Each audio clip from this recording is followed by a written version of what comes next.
¿Pero hablamos de jueces? No, o sea, el que ejecuta esas investigaciones siempre se articulan a través del comisario Villarejo, pero el comisario Villarejo previamente recibe unas instrucciones. ¿De quién? Pues la mayor parte de ellas, yo te diría, o sea, no quiero, digamos, en términos generales. Y está todo grabado, ¿eh? María Dolores de Cospedal, el ministro Fernández Díaz, como en mi caso, Francisco Martínez, en algunas, el secretario de Estado, el ministro de Justicia, Rafael Catalá, y yo creo que y el director de la policía, Eugenio Pino. Me llama mucho la atención que dentro de las cintas que han publicado, es verdad, no ha llegado a la mitad de esas 2 horas de conversación que nos dicen que existe, de todo esto solo hablemos de Leire Díez, que es muy interesante y que hay que investigar. Pero por otro lado, no hablamos de lo que revelan las cintas, que es que habría, según dice el propio empresario grabado ahí, digo, si tenemos que creer a Leire Díez, tenemos que creer también al empresario, pues hay corrupción dentro de la UCO, ¿no? Y las investigaciones a las que se refería Mariano, por ponerlas también en contexto, estaríamos hablando de unas investigaciones que son, a su vez, investigadas por asuntos internos, porque ciertas unidades de la UCO o ciertos agentes dentro de la UCO estarían investigando, ¿no?, al partido, decía, en el gobierno, pero de forma extrajudicial. Es decir, sin que lo haya pedido el juez. Son elementos de la Guardia Civil que investigan por su cuenta y, por tanto, de forma absolutamente irregular e ilegal, Mateo. Ellos recopilan información. O sea, vamos a ver, en el caso de Juan Vicente Bonilla, él era el jefe de Fuentes Humanas dentro de la UCO y dentro de la unidad adscrita a anticorrupción. Y ellos recopilan información y esa información la gestionan, en teoría, bajo los principios de la neutralidad y del correcto ejercicio de sus funciones, pero es una información que, como vimos en los WhatsApp, entre Juan Vicente Bonilla y su confidente, es una información sensible porque toca, efectivamente, o tocó cuando se desveló este asunto en abril de 2021, tocó un asunto que era el caso Coldo, que es donde se origina efectivamente el caso Coldo, en esos WhatsApp. El caso Coldo, un año después, estaba en una denuncia amplia que presentó el Grupo Parlamentario Popular en la Asamblea de Madrid, estaba en anticorrupción, y pocos meses después se admite a trámite y comienza a arrancar el caso Coldo. Así se inicia, por ejemplo, el caso Coldo. Eso está contado ya. Y con respecto a lo que comentas, efectivamente en la reunión famosa de los 53 minutos de audio, aunque llega hasta las 2 horas, lo que se estaba en teoría ofreciendo allí al empresario es un acuerdo con la Fiscalía para un juicio que comenzaba ese mismo día, porque es que yo creo que no, o sea, hay que recordar que la publicación, la difusión de ese audio sin consentimiento en un despacho de abogados grabado, que ese sería otro debate, ese más jurídico, no político. Aquí nos estamos centrando en el debate partidista, ideológico, sesgado, pero no estamos hablando que el origen de esa grabación es un origen ilegal. ¿Qué recorrido va a tener la vía judicial? Vamos a partir de eso. Es un debate bastante amplio Silvia. Esa grabación se obtiene sin consentimiento, se graba de forma ilegal, y todos los que están allí han dicho que no autorizan a su difusión y su grabación. Estamos hablando de un origen ilícito de una grabación, que vamos a ver la trascendencia que tiene en los juzgados. Bueno, estos son elementos que están encima de la mesa. Son muchos elementos, pero hay que contarlos, ¿no? O sea, no solo centrarnos en la parte política, en Leire Díez y en las consecuencias que tiene lo que ella allí dijo.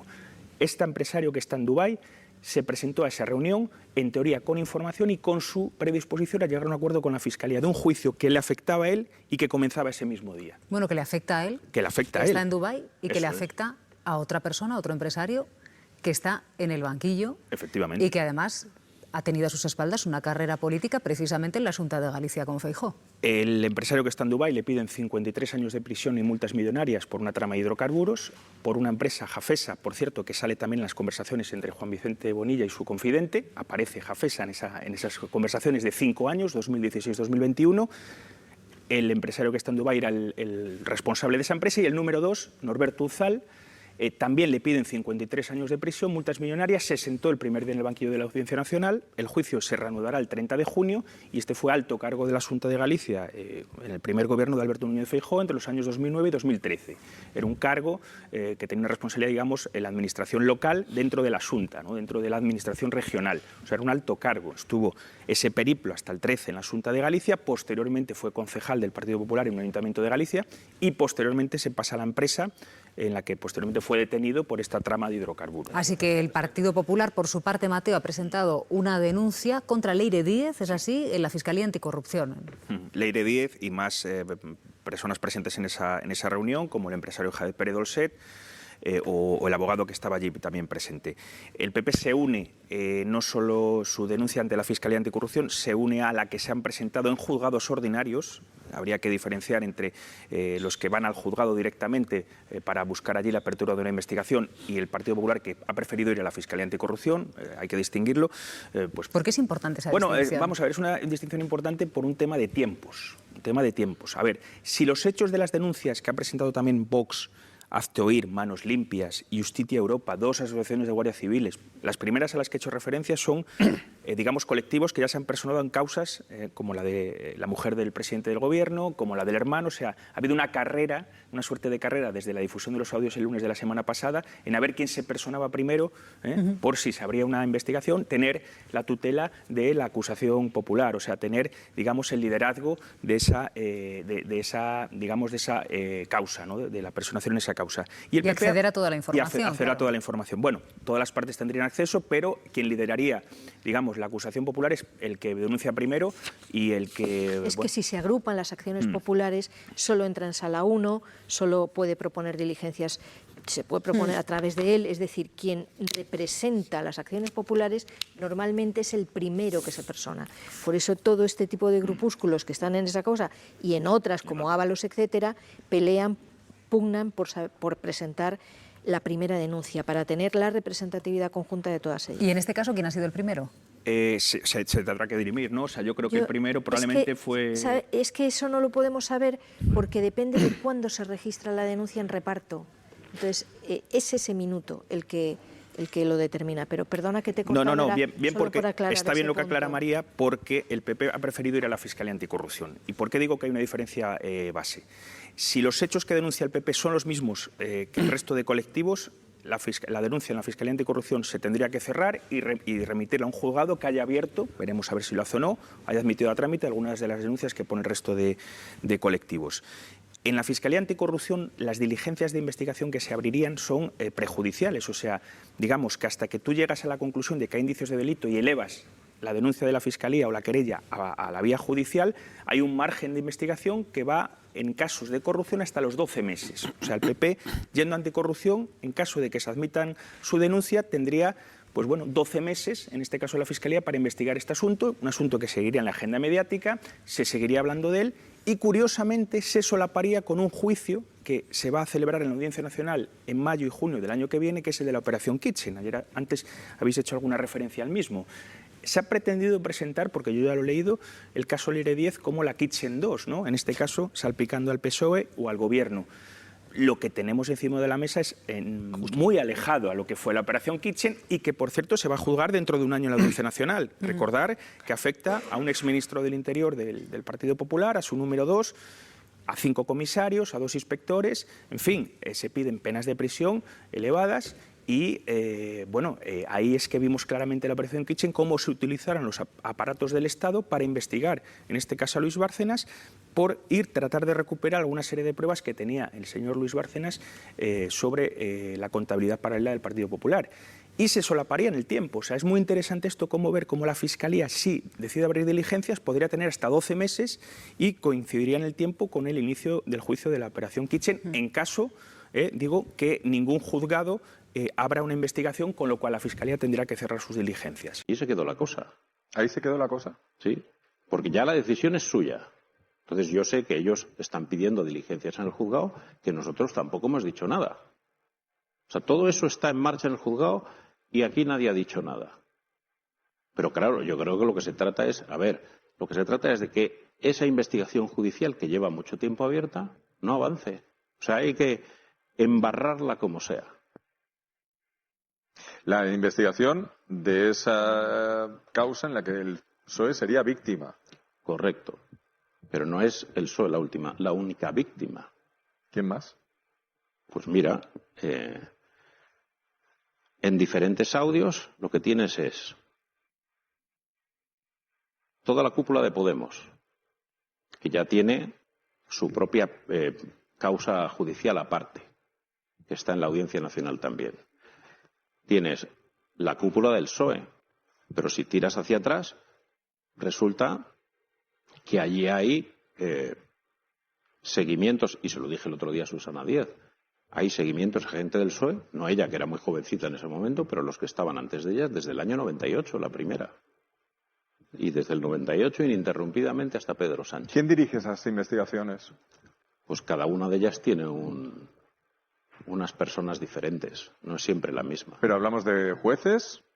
No, o sea, el que ejecuta esas investigaciones siempre se articulan a través del comisario Villarejo, pero el comisario Villarejo previamente recibe unas instrucciones. ¿De quién?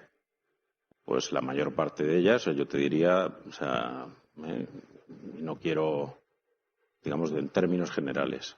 Y está todo grabado, ¿eh? María Dolores de Cospedal, el ministro Fernández Díaz, como en mi caso, Francisco Martínez, en algunas, el secretario de Estado, el ministro de Justicia, Rafael Catalá, y yo creo que y el director de la policía, Eugenio Pino. Ignacio González Vega, magistrado, muy buenos días. Buenos días, Silvia. Ignacio, ¿cuál podría ser el recorrido en este caso de la denuncia que ha presentado el Partido Popular en anticorrupción contra Leire Díez?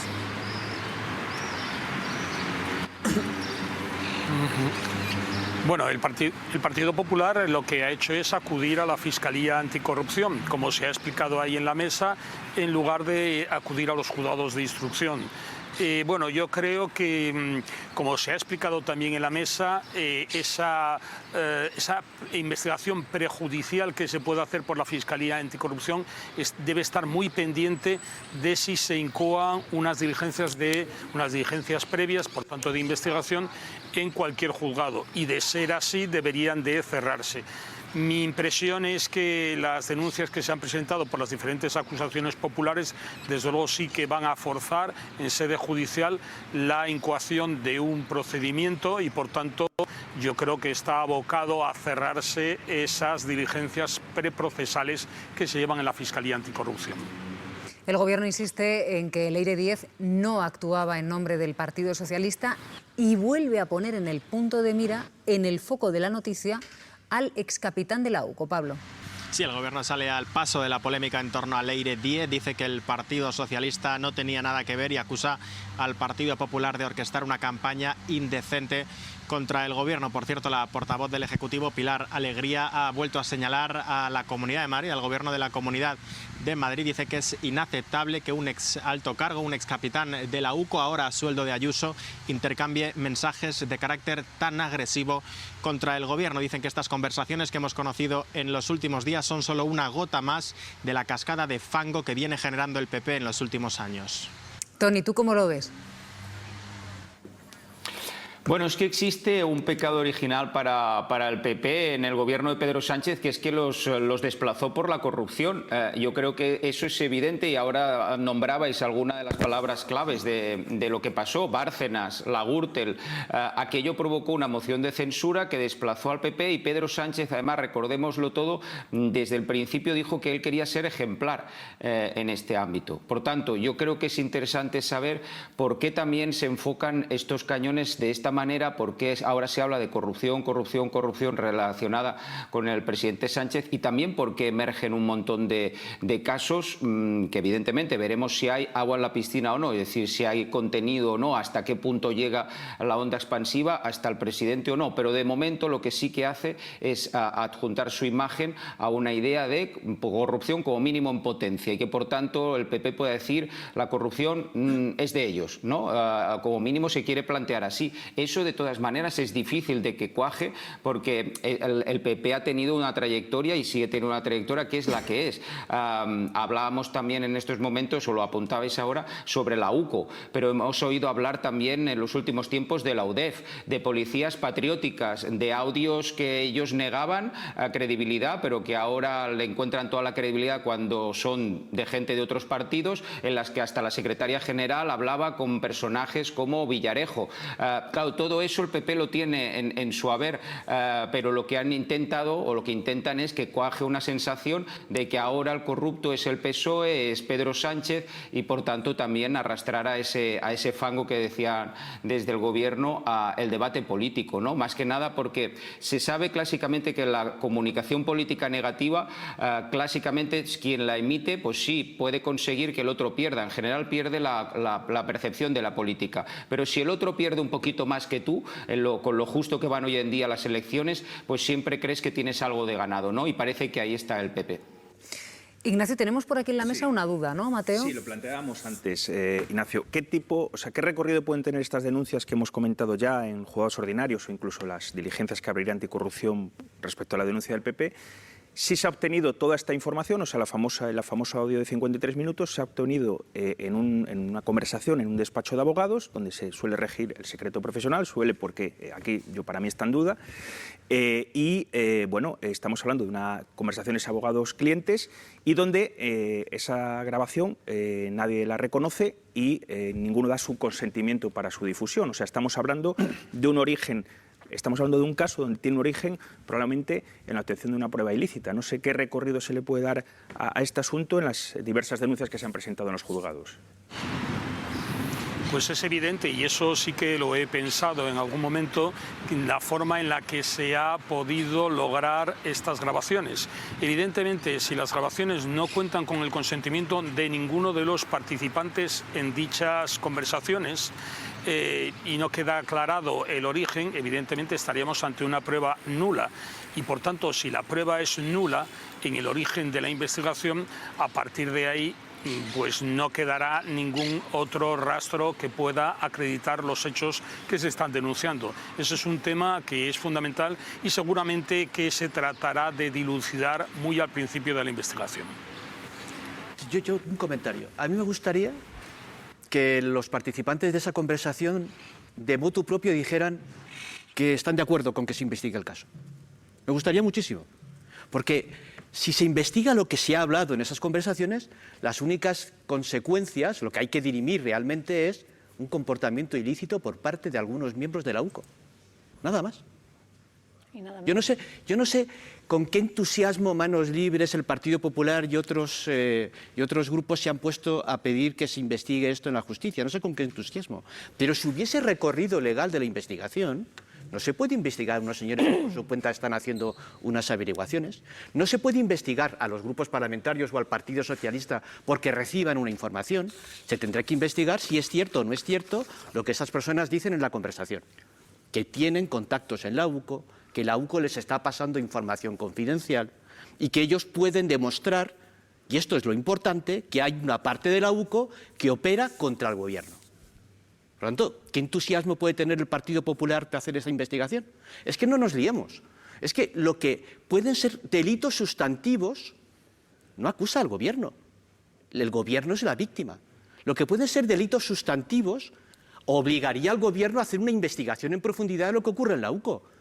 Pero no obliga, no hay ningún tipo de complicidad de la UCO del gobierno con respecto a lo que la UCO aparece en las grabaciones está haciendo.